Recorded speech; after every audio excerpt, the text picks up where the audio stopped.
Hello Cloud Gurus, and welcome to the very last hands-on lecture in the VPC section of the course. We're going to learn all about VPC endpoints, and in the next lecture we're going to go in and summarize everything that we've learned about VPCs. So here is the age-old question: what is a VPC endpoint? So VPC endpoint enables you to privately connect your VPC to supported AWS services and VPC endpoint services powered by private link without requiring an internet gateway, a NAT device, a VPN connection, or an AWS Direct Connect connection.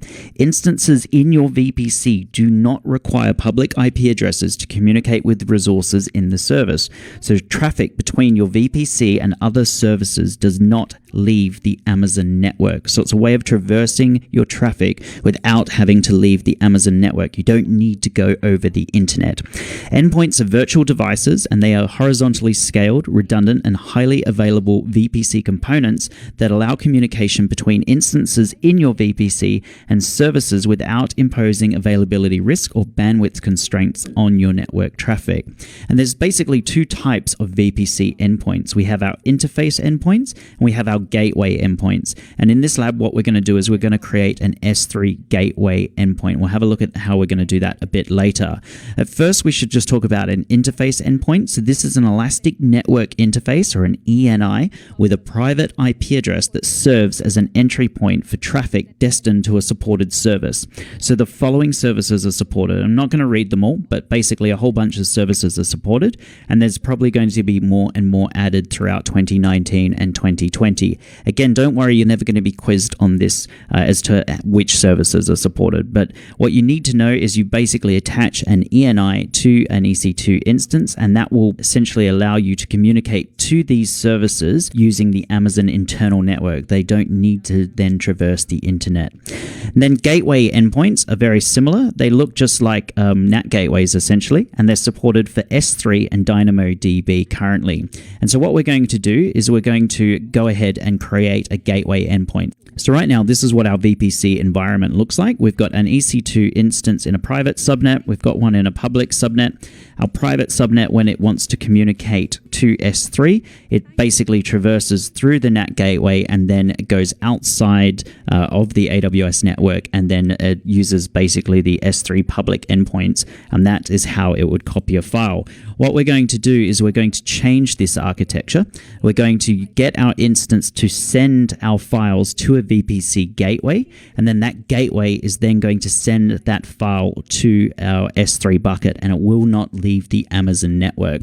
So let's go ahead and see how we can set this up. You will need to log into the AWS console. If we go over to services, we'll just go down to identity access management and security and compliance. And I want you just to make sure that you've got a role which allows you to talk to S3. Now, for some reason, I must have deleted it at some point. I'm going to go ahead and create the role. See if you can create it yourself from memory. So I'm going to use the EC2 service. I'm going to go ahead and go next. And then I'm going to type S3 in here. So on S3 full access, and then I'm going to go ahead and hit next. Tags I don't really need, and then I'm going to call this S3 admin access. This will allow EC2 to call S3 on my behalf. I'm going to go ahead and create the role. So I've now created that role. The next thing we're going to do is we're going to go over to EC2, and we're going to add this role to our instance that's in our private subnet. So we're going to do it to my DB server, and we're just going to go over and go to instance settings and change the attach replace IAM role. And then I'm just going to add in S3 in there, and I'm going to go ahead and hit apply.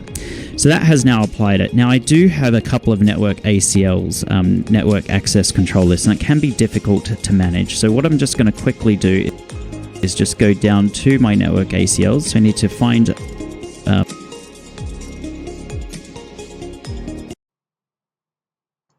my VPC. And then I'm going to go over to my network ACLs, and I'm just going to quickly move my subnet to my default network ACL. So we've got this web network ACL. I'm going to click on my default subnet. So this is my main or default subnet for this VPC. I'm going to go to my subnet associations, and I'm going to edit this, and I'm going to go ahead and add this subnet into it as well. and I'm going to go ahead and click edit. So now it's I've only got one subnet that I have to worry about. I don't have to worry about all my different inbound and outbound rules. So I'm just doing that to make this lab a little bit easier. So now that we've done that, what we're going to do is that we're going to SSH into the EC2 instance that's in our private subnet, and I'm going to go ahead and try and create a file and just copy it to an S3 bucket. So let's go ahead and grab the IP address. So I need to SSH into my public one, and then I'm going to SSH from my public one over to my private one. So I'm just going to grab this IP address there and see if you can remember. Mine just ends in .235. Okay, so here I am. I'm in my downloads directory. I'm going to SSH EC2 and then -user and then @ I'm copying and pasting my my public IP address in there. And then I'm going to use my key pair. And so there we go. I've connected. I'm going to elevate my privileges to root. And I'm going to go ahead and clear the screen. Now I should still have my private key in here, which I do from a few lectures ago. And then I'm going to SSH using EC2 -user and then @ and then I'm going to do my private IP address, so 10.0.2 and then I think it was .235. Your private IP address will be different, so make sure you remember what it is. And then I'm going to do my private key pair.pem, and there we go. Going to elevate my privileges to root. I'm going to clear the screen.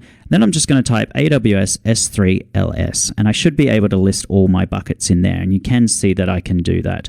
And what I could do is I could create a file, so I could just say, let's say echo, and then we'll just say test, and I'm going to output that to test.txt. And again, if I hit ls, we can see that that file has been created. And then I could do AWS S3 and then copy and then test.txt. And then I want to do that to my bucket, and I'm going to do it to the A Cloud Guru. And then it's 2019. And then it's Ryan. And then Kronenberg. And then it's Pi 3.141. And that has now copied it over to my S3 bucket. And just to test that that worked, let's go over to S3 and see that we can see that file. So it's in here, and there we go. Test.txt has just been placed in there. So the next thing we're going to do is we could go in and just delete our NAT gateway, or what we could actually do is just remove the root, and that's essentially the same as deleting it because it's got no root to our NAT gateway. So I'm just going to go over to my root table, and what I want to do is I want to grab my main root table and click in here, and you can see here we've got our root out to our NAT gateway. And what we want to do is we want to go in and hit edit root, and we're going to delete that. So essentially that is now saying we have no root out to our NAT gateway. If I go back over to my EC2 instance, so I'm back in that private EC2 instance, I'm going to go ahead and clear the screen just so it's easier to see. If I now type AWS S3LS, nothing's going to happen because it has no root out to the internet because we've deleted that from our main root table. So what we're going to do now is we're going to go in and add in our own VPC endpoint. So I'm back in the VPC dashboard. You'll be able to go over to endpoints, and we're going to go ahead and create an endpoint. And you can do these different service categories. So you can do it by service, you can find services by name or an AWS marketplace. And what you can do is if you just go down to type, you can see here that's DynamoDB. So that is the DynamoDB gateway. And I want this one. I want the Amazon S3 gateway. And then in here, it's asking me which VPC I'd like to do this for. I'm going to do it for my A Cloud Guru VPC. And then it's going to ask which root table you want to do it to. I'm going to do it to my main root table. So I'm going to click it in here.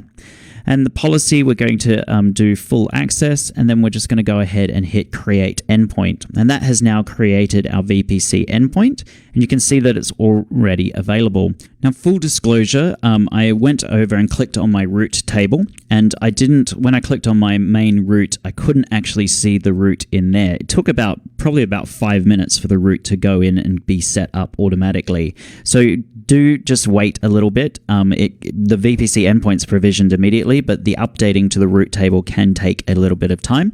As soon as you do see that root in there, feel free to go over to your EC2 instance. So I'm back in my EC2 instance. If I type in AWS S3LS, it just looks like it's going to time out, and it's actually just really annoying. I don't know why they do this, but we need to add in another flag now. So we need to say AWS S3 LS, and then we need to specify the region that we're in. So I'm in US East 2 because I'm in the Ohio region.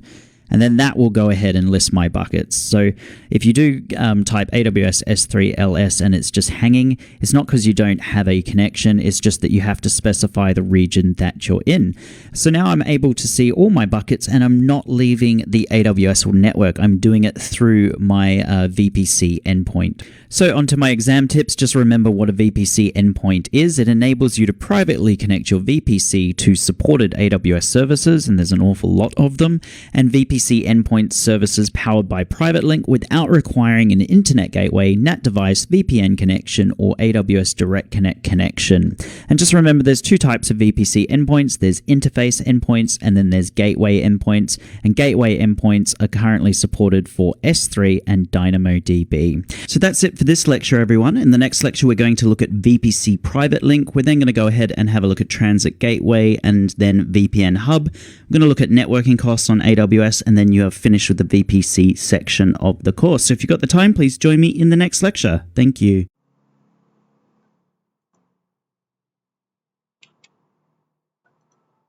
Okay.